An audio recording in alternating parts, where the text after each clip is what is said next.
Listen, the Indiana Fever destroyed the Atlanta Dream 99-82. And I gotta be completely honest with you, bro. I was not happy with this game. A lot of this was puke. It was puke basketball, bro. You glanced at the ticker. Indiana Fever 99, Atlanta Dream 82. A clean, forgettable headline.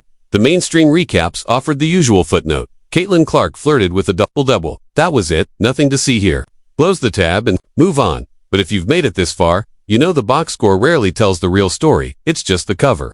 Beneath that 17-point win was a locker room standoff that, over the course of just 20 game minutes, quietly rewired the entire franchise's power structure. Stephanie White definitely had a situation where they was in a heated exchange right before halftime. Guys, for this one here, we got to go all the way up to Indy. The spark was lit even before warm-ups began. Head coach Stephanie White had spent the last 48 hours openly questioning her team's competitive drive following an embarrassing loss to the Valkyries. She didn't sugarcoat it. We didn't match their intensity, she said bluntly, a thinly veiled jab that really meant, I'm not convinced these players want it as badly as I do. Look, Caitlin Clark and Stephanie White clearly like and respect one another, right? But that doesn't mean they always see eye to eye. And I am beginning to suspect more and more that there's a bit of a divide between the way that they see the game and the way that they think the Indiana Fever should play. Most players take that kind of criticism in stride, maybe post a vague Bible verse and move on. But Sophie Cunningham chose a different route. In a media scrum, subtle enough to slip past most, she sent up a signal flare. We're running out of time. I think that's going to light a fire under our butt. So hopefully, you'll see that energy shift tomorrow. It was classic locker room code, the kind that says the old Caitlin Clark and Stephanie White were having a heated discussion at halftime. We're in the street as Caitlin Clark told White to sit Kelsey Mitchell and Howard because they don't pass. Could be true. Caitlin went to tie her shoe. Like, that is something that I noticed. Like, Caitlin literally, when Natasha Howard had the ball, she didn't even look. She was basically walking back on defense. She essentially walked back on defense every time Natasha Howard. Fast forward to tip-off, and the energy shift Sophie hinted at. Nowhere in sight at least not early on. Jordan Canada, a career 8.9-point scorer, transformed into Steph Curry with braids, lighting up the Fever with 26 first-half points, including 6 three-pointers. Indiana's defense looked lost, chasing shadows while the Dream strolled into halftime with a 45-40 lead. The message was glaring. Stephanie White's game plan wasn't just springing leaks, it was nothing y'all got to say. We don't have cameras in the locker room, but the second half told its own story, loud and clear. When the Fever returned to the court, it was as if the whiteboard had been tossed aside and replaced with one simple directive. Put the ball in Caitlin Clark's hands and ride the wave. That single pivot flipped the game on its head. Clark took the floor like a full-court maestro, dishing out assist after assist until the Dream's defensive rotations cracked under the pressure. Officially, she recorded 9 assists, but the eye test said she generated at least 15 clean looks and sparked something deeper. The Fever dropped 59 points after the break. A scoring surge that doesn't happen in the WNBA unless the entire team locks into one rhythm, one tempo, one leader. It was only a matter of time, bro, that Caitlin Clark was going to obviously have words with Stephanie White.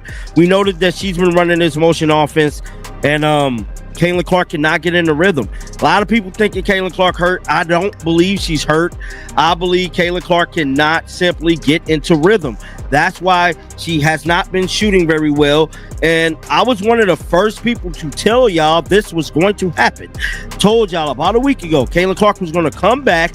And if nothing is going to change, we're going to see the same Caitlin Clark we seen right before injury. And sure enough, this is the same Caitlin Clark we seen right before injury, bro. Look at the ripple effects. Cunningham, the one who lit the fuse knockdown for threes and recorded her first career double-double. 16 points, 10 rebounds. Clark's gravity opened the floor for Kelsey Mitchell, who flowed off pin like clockwork, pouring in 25 smooth, uncontested points. Aaliyah Boston rekindled the two-woman chemistry that once made Iowa City the epicenter of college basketball. Suddenly, every cut had extra snap, every closeout carried urgency. That's what shared belief doesn't sharpens instincts, sinks heart. Dantus, Aaliyah Boston, and Sophie Cunningham, who literally said, we need to play like with Caitlin. The way Caitlin plays, we need to adjust to Caitlin. But the shift wasn't just on offense. Clark, fed up with watching Jordan Canada light up her teammates, took matters into her own hands and called for the assignment. Same court, same shooter, but a completely different result. Canada managed, just for points the rest of the game. That's not a coaching adjustment. That's a star stepping up and saying, "I've got this." During Clark's 26 minutes on the floor, Indiana outscored Atlanta by 12th, the best mark among Fever starters. The team stat sheet told the same story. 27 assists on 35 made shots, a blistering 77% assist rate. You don't need advanced analytics to get the message, you just need a pulse. This wasn't 5 players running a system, it was 5 players synced to one brain, and that brain wasn't blowing a whistle. Once that started clicking, the Fever ran away with things. Sophie Cunningham was everywhere, Clark had it going with Aaliyah Boston again, Kelsey Mitchell was cooking, and all of a sudden, you look up and the Fever are lighting up the scoreboard. Which brings us to the uncomfortable elephant in the room. What now, for Coach White? It's one thing for players to compete hard. It's another to scrap the coach's system mid-game and engineer a blowout that validates every critic of that very system. Front office types love the term proof of concept, and the second half was exactly that, just not for the coaching staff. It belonged to the players. So how does White walk into Monday's practice and convince Clark, Boston, Cunningham, or Mitchell to go back to running an offense they just proved doesn't? I'm all for the veteran players, but at the end of the day, did we all forget that this is Caitlin's team? Like, did y'all just throw that whole situation out the window? Number 1 draft pick, rookie of the year, breaking all the damn records like they're scratch-offs? Bruh, what is we doing here, dog? I mean, Stevie Wonder could see that they tripping, man, at this point in time. I mean, I want to see the Caitlin we seen in Iowa. What happened to the Iowa CC?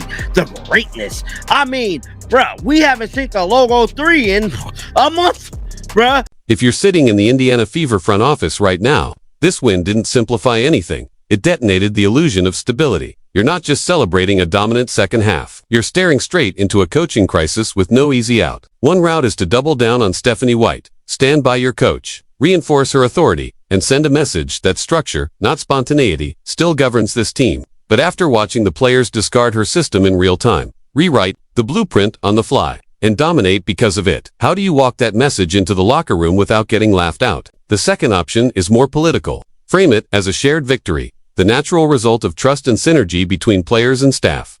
Sounds clean on paper, but the film says otherwise. That second half didn't look like a collaboration.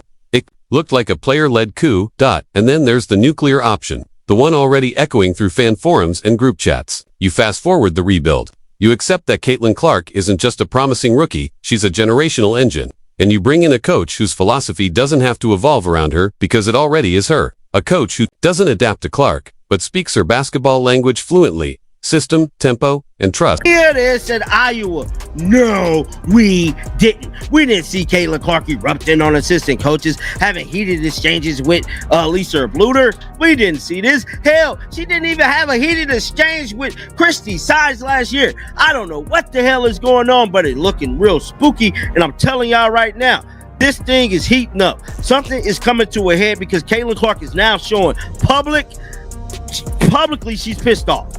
She's publicly showing it. She ain't in character no more.